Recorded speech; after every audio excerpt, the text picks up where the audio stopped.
Sei was du bist pourrait se traduire en français par sois ce que tu es, ou plutôt sois toi-même. Cela pose évidemment un certain nombre de problèmes.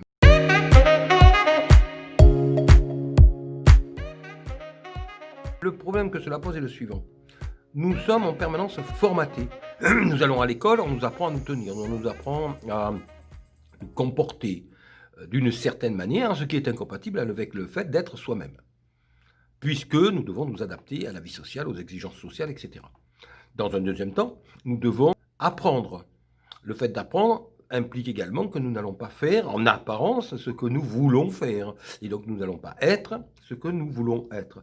C'est donc là que l'on se pose la question de ce qu'a voulu dire Goethe par cette phrase. Par cette phrase, en réalité, Goethe était un initié quelqu'un qui, à un moment donné, se met sur un chemin pour évoluer et comprendre certaines choses. Donc, Goethe est passé par l'étape où, comme tout le monde, il a appris.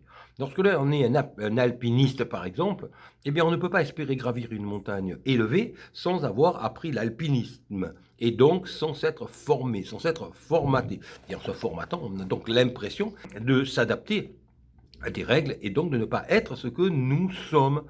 Mais nous ne pouvons pas être un alpiniste qui va être fier, qui va éprouver la satisfaction d'arriver en haut d'une montagne difficile comme le Mont Blanc ou comme l'Himalaya par exemple, si nous n'avons pas à la base acquis des connaissances nous le permettant.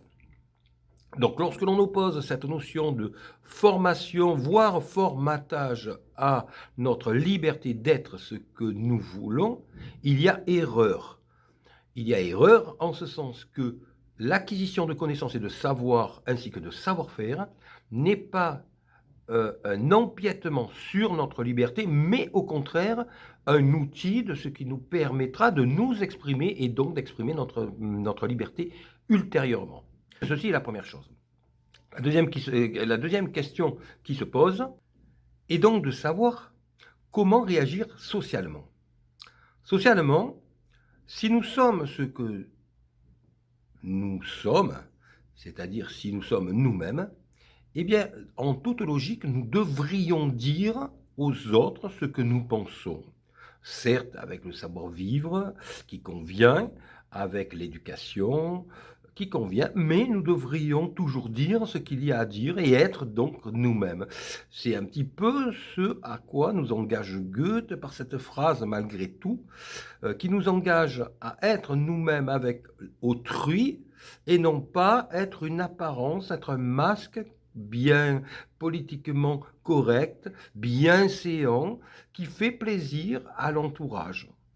Et par cette phrase, la question donc qui est sous-jacente consiste à se dire que si nous passons notre temps à jouer une comédie, à jouer un rôle avec notre entourage, nous ne sommes jamais nous-mêmes.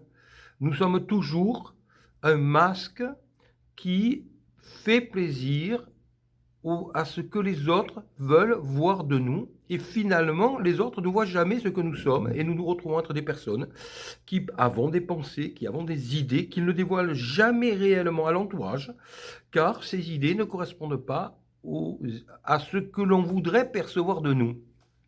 Et je pense que c'est en ce sens que Goethe cherche à nous faire comprendre qu'il faut certes, d'un côté, étudier, apprendre, que cela n'a absolument rien d'incompatible avec le fait d'être soi-même. Bien au contraire, cela nous permet d'acquérir des outils nous permettant de jouir de plus de liberté par la suite.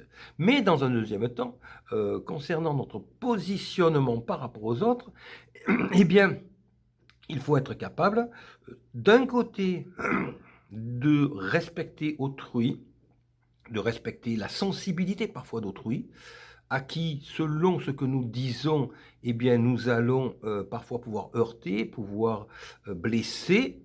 Cela n'est pas le but.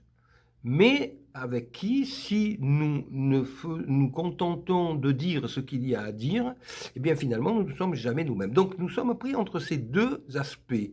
D'un côté ne pas blesser, d'un autre côté voir faire plaisir ou jouer le rôle qu'il est de bon ton de jouer. Et être soi-même, ce qui peut parfois être incompatible avec ce rôle que nous avons à jouer. Alors, je vais prendre pour exemple les différents rôles que nous avons à jouer. Le rôle, dans un premier temps, nous avons le rôle professionnel. Nous avons une position sociale, quelle qu'elle soit, en tant que salarié, en tant que chef d'entreprise, en tant que responsable, en tant que personne qui exécute. Et donc, en tant que tel, nous avons donc une position qui implique une manière de nous comporter, une manière de nous exprimer ou de ne pas nous exprimer. Ceci est la première et le premier masque que nous pouvons revêtir. Et ensuite, il y a le deuxième masque qui est peut-être le plus important, c'est le masque en un lieu où nous ne devrions pas en avoir, c'est dans notre vie personnelle. Mais malgré tout, lorsque l'on est un enfant, et ça j'en parle dans une vidéo précédente, et que l'on a le père en face de soi, et bien parfois, bien souvent, on revêt le masque que l'on que l'on ne peut pas faire autrement que de revêtir face au père, face à qui parfois on ne peut pas faire autrement, et vice-versa. Le père face à son fils, le père face à sa fille, le père face à ses enfants va revêtir le masque du père. Et en ce sens, il va jouer son rôle de bon père, mais par contre, en contrepartie, il ne va pas pouvoir laisser transparaître sa personnalité vraie, sa personnalité propre, du fait que en surcouche, il y aura la surcouche du père, et qu'en tant que tel, il y a des choses qu'on ne peut pas dire, que l'on ne peut pas laisser transparaître, car en tant que père, certaines choses sont compatibles et certaines choses ne le sont pas. Il en va de même en tant que conjoint ou en tant qu'enfant, puisque le père a lui-même ses parents, parfois, et vis-à-vis de ses propres parents, le père de 40 ans qui a des enfants qui en ont 15 et qui lui-même a ses parents qui en ont 75, va revêtir le masque du père avec ses enfants et va revêtir le masque de l'enfant avec ses propres parents. Et en quelque sorte, plus ou moins, il ne sera jamais lui-même. Alors, ce schéma n'est pas un schéma absolu, bien entendu. Il y a des personnes qui réussissent à s'extraire de ce schéma pour se rapprocher toujours plus de sa nature propre. Et c'est là le sens de la phrase de Goethe. Goethe nous engage à nous rapprocher de notre nature propre avec nos enfants, avec nos parents, avec nos proches et avec les différentes personnes que nous côtoyons dans la vie, de manière à être nous-mêmes, ce qui nous éloigne du paraître et ce qui nous permet d'avoir la satisfaction de moins jouer un jeu, de moins jouer un rôle. Alors, bien entendu, cela est un long travail. Quand on dit sei was du bist, sois toi-même, et bien entendu, cela fait intervenir les deux facteurs. Cela nous fait intervenir nous en tant qu'agissants, en tant qu'acteurs, et cela fait intervenir l'autre, autrui, en tant que miroir de nous-mêmes, puisque l'autre finalement n'est que le miroir de nous-mêmes, ce que nous voyons en d'autres lieux.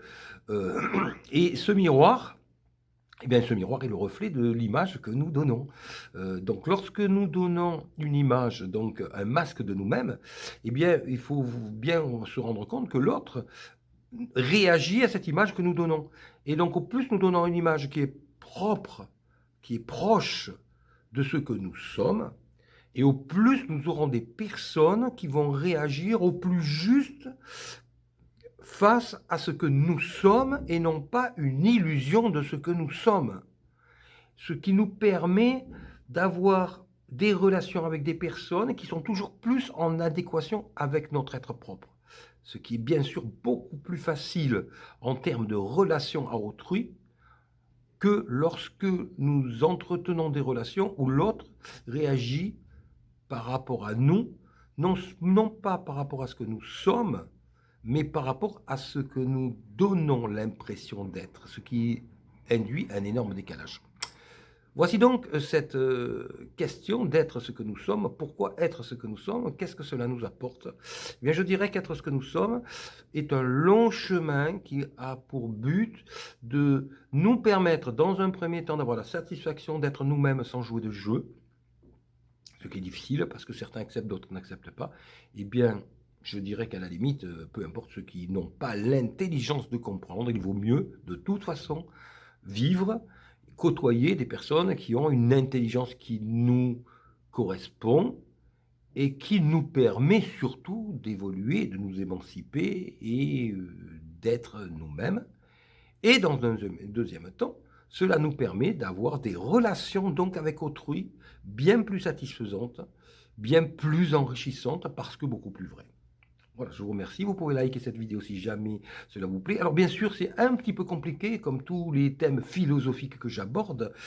Cela est un petit peu compliqué, mais comme vous le voyez maintenant avec mes vidéos, j'aborde des choses qui sont à la fois très simples pour des enfants très jeunes, et d'un autre côté, des choses qui sont un petit peu plus compliquées pour des étudiants en deuxième ou troisième année, et parfois des thèmes comme celui-ci beaucoup plus compliqués, qui sont peut-être un petit peu plus réservés à des personnes qui ont l'habitude de se poser ce genre de questions dans un public plus large, et parfois un petit peu plus réservés dans différentes associations philosophiques où l'on peut se poser ce genre de questions. Je vous remercie et à bientôt pour une prochaine vidéo.